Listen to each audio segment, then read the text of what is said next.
Greetings, everyone. So lovely to have you with us again. It's Jonathan and myself, Leone, with you today to go through the Sacred Time Oracle of the Noosphere. This is for the Wavespell of the 29th of August to the 10th of September, and it's guidance for that Wavespell. And we've entitled this The Virgin and the Dance of the Hieros Gamos. So Jonathan, handing over to you, please tell us more about this. Thank you, Leone. Well, the sun has now moved into the sign of Virgo, having moved out of Leo, and the extraordinary focus, perhaps for the first time in thousands of years, in great numbers, to the blue star of Sirius. The significance of that really is that the star Sirius, which is often identified with Isis, the great mother of the cosmos, is that the blue star is said to be qualified by pure, unconditional cosmic love, or the energy of pure reason. And as so many chose to move into a synchronous meditation over some days, hundreds of people, in fact, moving towards telepathic coherence as a unit of focused consciousness into our planet, our planetary heart center. That energy is now seeking to come to birth. And the astrological significance of the sign of Virgo is that of the Great Mother, the mother who brings to birth the energy and consciousness of the Buddha Maitreya, the cosmic Christ, the coming one, simply to put words to that energy which relates to wholeness, to the magnetic nature of love, wisdom, consciousness. And so the key to the mythology that we're familiar with, and we've spoken to before, relating to this magical sign, is that of relationship. Now, the sacred and most divine expression of relationship may be through what we call the Hieros Gamos, and I will ask my beloved Leone to speak to that. The mythology of the labor in Virgo is purely at the human scale. Mythologically, it is that moment when the feminine and the masculine are called to meet and to cooperate and to unify around the basis of an agreement.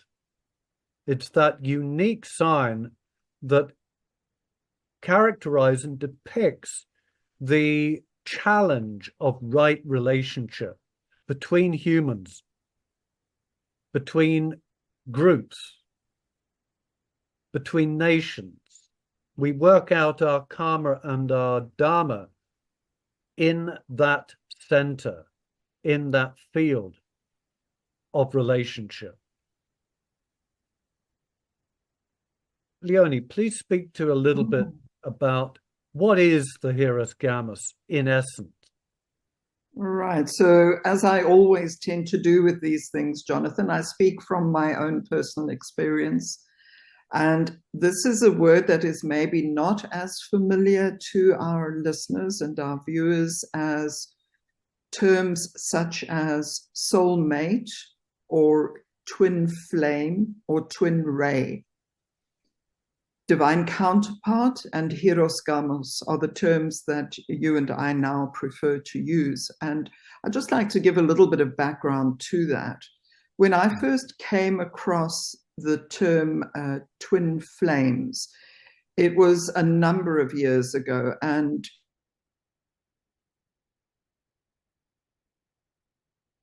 field or anything that I had a particular interest in. However, it did land for me in a very real and very conscious way. And at the time, it was quite a new concept. It wasn't something that was being so broadly spoken about as it is today. And what has happened, as does so often with things which are of a divine nature, they tend to be grabbed hold of and can have the potential to be distorted by the human mind and how we want it to be or think it should be. So twin flames has become something which is, you can go onto YouTube and watch hundreds of videos about twin flames. And there is a bit of a, not a clear understanding of what that term means. So people will think, oh, great, I've fallen in love and there's this wonderful person and everything is wine and roses and we're so happy and he must be my twin flame or she must be my twin flame. At the same time, we are having a deeper understanding as to what this is really about. And this is where the term for me, divine counterpart or Hieros Gamos, comes in, because this twin flame relationship goes right back to the beginning of time, actually, when we incarnated as one soul and then came into two bodies to express as a masculine and a feminine. And one can look at various lifetimes where you may have incarnated as both male and female. And very often you connect with your divine counterpart in those relationships. So there is the expansion of the soul in learning how to be a human. And today we look at divine counterparts or Hieros Gamos, and we understand that this is a sacred union of one soul within an oversoul, which in turn is within a soul group and in a monad. So the Hieros Gamos is really and truly, for me, what I understand now at this point in my life, is not only to be reconnected with our divine counterpart and to bring that beautiful, balanced divine masculine and divine feminine into our lives and into the world. And at the same time, to do that within ourselves as individuals. So we are seeking to balance the beautiful divine masculine, divine feminine aspects of this individual person expressing as a pair in that Hieros Gamos. I hope that makes sense. This is what the Hieros Gamos is for me. Yes, it's very much centering into or within oneself, one's own heart center relationship with these two divine aspects of one's self, oneself. That has an interesting sort of connotation because it has to do with identity. Who do I or we or you identify as or with? You know, I'm in a masculine body. Is that who I am? Mm. You're in a feminine body. Is that who you are? Mm. It's much more than that. Yes. we, or let's say the art of identity, is a moving horizon. One can say, I am happy, or I am sad. I can say, I am one with humanity, or I can say, I am an achiever, or I am a Buddha. You know, whatever we say in terms of identity, that's where the focus goes. So the energy moving into humanity's awareness at this time, in that cosmic alignment, for the first time for hundreds of thousands of years, perhaps, in terms of a wide group aligning with the divine heart center nature of the cosmos, is for humanity to remember who we are. And this is really beautiful, Jonathan, because, you know, all the things that you just spoke of, we are all of that. We may not realize it, but we are everything that was ever created is what we are. And you and I have both been watching the wonderful Gaia videos of Matthias de Stefano, who's a remarkable young man, and he speaks so beautifully from his heart. And one takeaway for me from that was, be God. We are God, and God is everything, and therefore so are we. And we can identify with all of these things, and it doesn't always feel comfortable. And I think this is where the challenge is for us humans. I can remember years ago when my brother and I were discussing the oneness of consciousness, and we both agreed we are one. And yet it was very difficult to accept and to find that we could say, yes, I am one with whoever. You can take it, any name from any number of people in history who've done the most appalling things. And you cannot understand how they would do that to humanity, to their own people or whatever. And am I one with that one? So this opens up a huge debate, which I'm hoping we will encourage with our listeners. This is the key, isn't it, Leonie, that, you know, to say in truth, I am at one with my others. I only have to look into my own nature to find the root of the good and the bad. Mm. And a keynote of the sign, the astrological sign of Virgo, there's two keynotes really. One is, I am the mother and the child, I God, I matter, am, indicating the divine nature of nature itself, of creative substance, as well as the Christ child, the Buddha child. And the other keynote is the Christ in you, the hope of glory, or every man a Christ. This is the energy that is being born. But the thing is, that energy is not in a thing, it's in everything. And it's in the relationship. Mm. When I say the Christ in you, we're really honoring the sacred nature of the relationship, of the other. So on the one hand, we have this emerging recognition of the relationship between the divine mother and the divine father, Father Spirit. Father Spirit representing divine will and purpose, and the Divine Mother representing creative intelligence, the receptive pole to the positive of will and purpose. But it is also, and we can visualize a kind of four-armed golden cross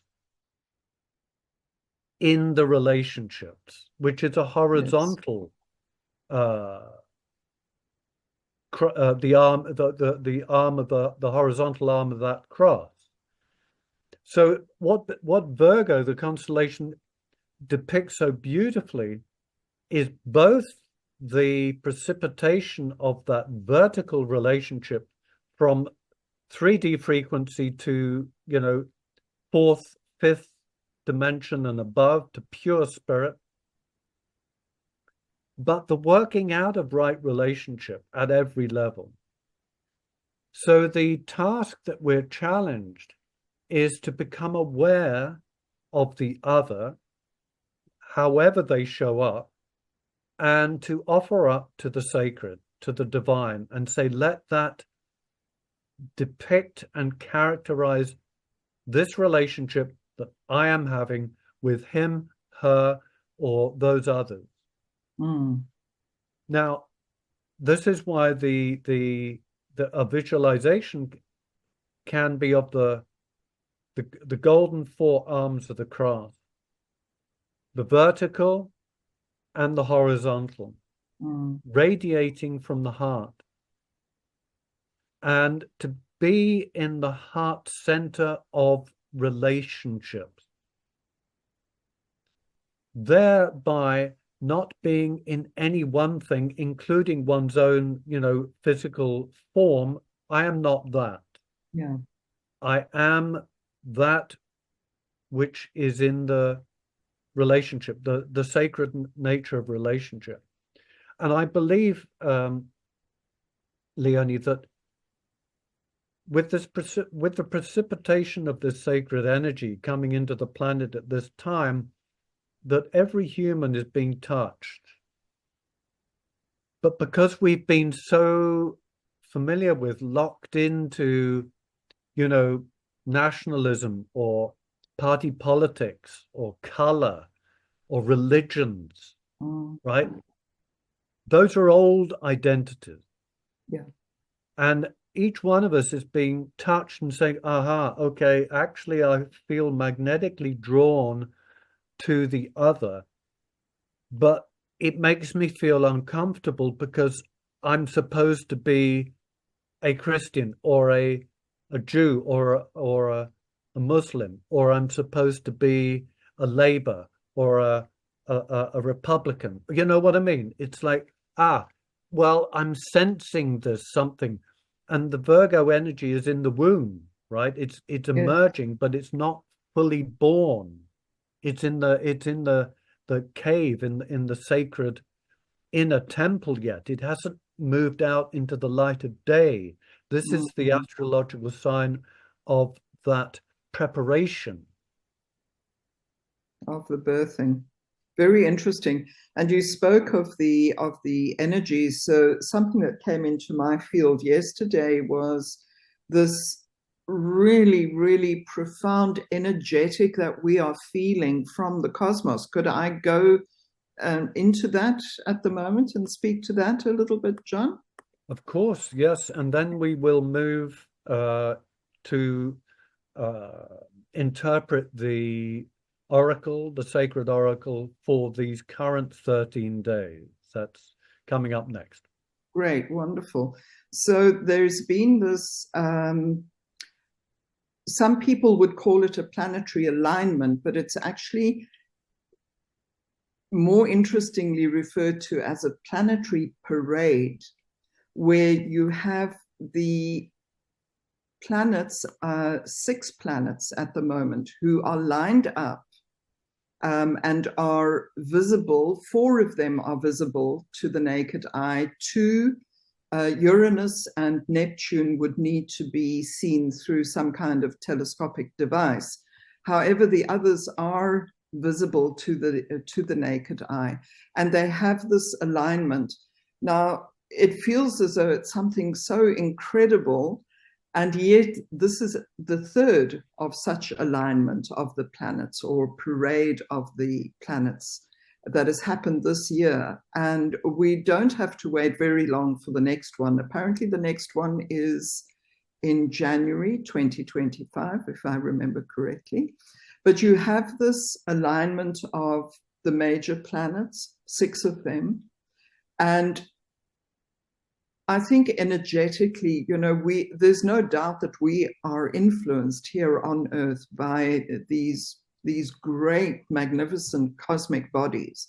They have to have influence on us. So there is a heightened influx of energy coming into the Earth at this time. And I think so many people are feeling it. Many people I've been speaking to over that they feel as though they are having like a hardware upgrade, an operating system upgrade. And I've certainly been in that position. And there's a lot of things that are affecting our way of feeling in this time. So it's very interesting. There's like a culmination, and it certainly feels as though we're moving towards the birthing of something really beautiful. Yes. And it's so true here in Virgo. We are experiencing it for sure. I would suggest that it is a kind of a birthing canal.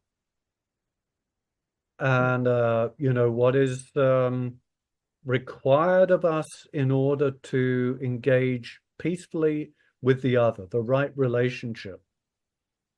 Crucial. Between, let's say, in one's own family, let's say in one's own community or nation, or between nations.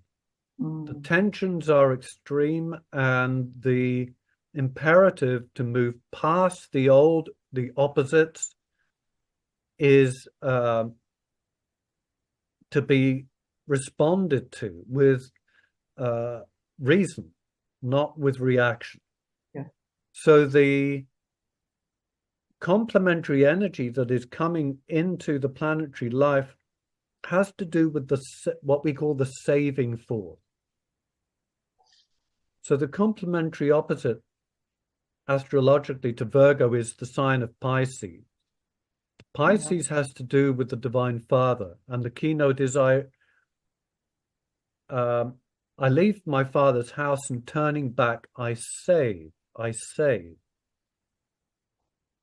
This is the sign now of the Sun moving through Virgo, the sign of the Divine Mother. So the Father and the Mother aspect are in complementary synthesis, let's say. Now, what does it take to bring forth the saving force? Genuinely, it is demonstrations of self-sacrificial action. In other words, I set aside my ego in order to take right action. If you recall, in the labor of Virgo, the hero is grief-stricken because he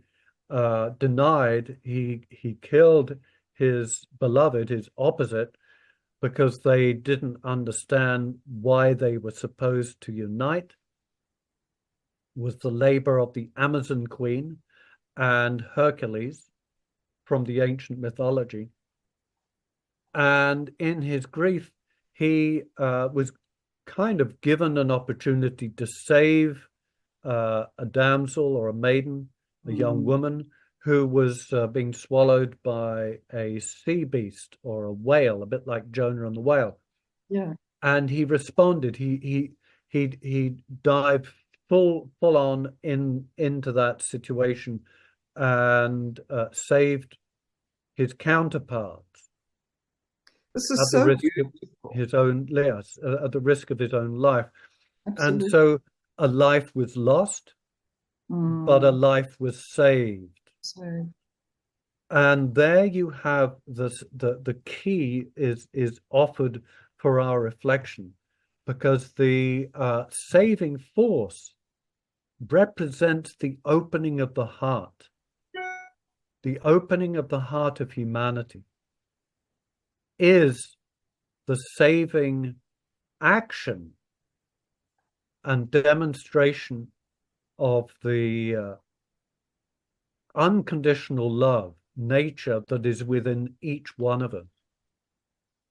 And so let us hold the so-called opposites, whoever they may be. And if I may, before we go into the Mayan, just to read a quote, because it says so much.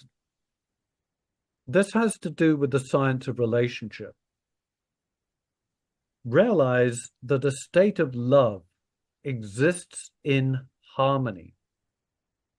To experience this, bring to mind another human being you relate to within a field of harmony. Note that they may have many differences from you in race, point of evolution, age, circumstance, worldview. Yet in harmony, love qualifies the relationship and allows an easy recognition of kinship, fellowship, and accord. Spend a moment or two in this harmony, and with intent, share fully in this field of love. Recognize the natural understanding you have for one another, even when not in full agreement. And now, bring to mind a human being you relate to within a field of disharmony. Again, they probably have many differences from you in race, point of evolution, age, situation, location, or whatever. Notice how these differences move to stand in the way of a sense of kinship, fellowship, and harmony. Spend a moment in this disharmony and recognize the obstructions to understanding each other and of sharing the field of love. Consider the root of the difference between the two fields. Since divine love is always universally present, why is it so easily lived within in one relationship and so difficult in another? Age-old question, isn't it? So It you is. finished with that, John? Did I Yes, interrupt you? Of course, and then we'll go to the next. All right, great. I just wanted to add something there. We're talking of the Hieros Gamos, and for me, the Divine Mother, the Cosmic Mother, the Cosmic Father. So when I do my own meditations, I always visualize that golden four-armed cross, connecting heart of Divine Mother with heart of Divine Father, and on the horizontal, the heart of the Christed Son and the Christed Daughter. And in this time, you spoke about the mother and the father, how we're in the opposite signs of Virgo and Pisces. So that's really beautiful, because we have that perfect Hieros Gamos, our model of the Divine Mother and the Divine Father, who are here now at this time, teaching us to be love. Beautiful. Okay. Okay, so an interpretation of the 13 days, the Wavespell of sacred time, beginning today, in the continuity of the previous 13-day cycle, which concluded with cosmic human. And we might interpret that as the keynote of the Christ in humanity. So this 13-day oracle of sacred time begins with magnetic Skywalker and concludes with the cosmic Serpent. And we can see that the keynote of the magnetic Skywalker in the lunar moon of challenge is on the lower right-hand side of the screen. And would you like to read that, Leone? Yeah, sure. Just so that you know, John, on my side, I'm only seeing the pyramid, but that's fine for now. I'll read the keynote. Uh-huh. I unify in order to explore, attracting wakefulness. I seal the output of space with the magnetic tone of purpose. Thank you. Okay, so there's the 13-day oracle. Wonderful. So to reiterate, the purpose has to do with attracting wakefulness. Think of that. The awakening all around us, the opening of the hearts of humanity. Consider the concluding day of Cosmic Serpent. Doesn't that really speak to the raising or rising of consciousness, having precipitated from that cosmic center, the blue star Sirius, the cosmic Maitreya, Buddha, Christ, in humanity, the ascension that we are really speaking of here. Absolutely. So the lunar birthing moon of challenge is a 28-day period. Every purpose, every path, every journey presents its own challenge.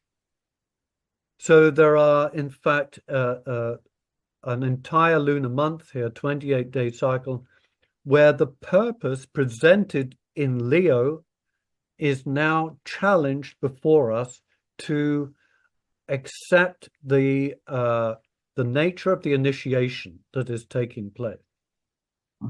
And the nature is depicted in day 2, which is tomorrow, by the lunar magician.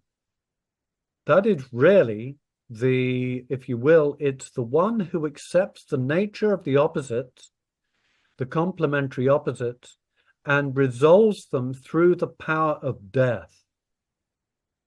Hence the challenge and promise of the divine union of the Hieros Gamos. We must let go of our former identifications in order to ascend.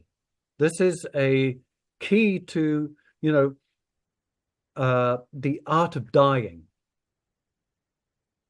And as we're born, it's a preparation from that moment of our first breath to the journey towards death.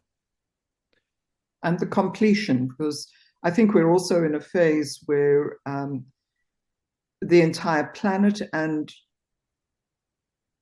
all on her are in that process of ascension, and we are reaching a point of completion, I feel.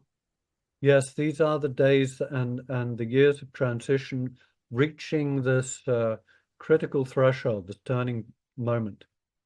They say that, I don't know, we hear different numbers, 6 to 15% of humanity, the planetary population, is that threshold that shifts the whole, islands of coherence.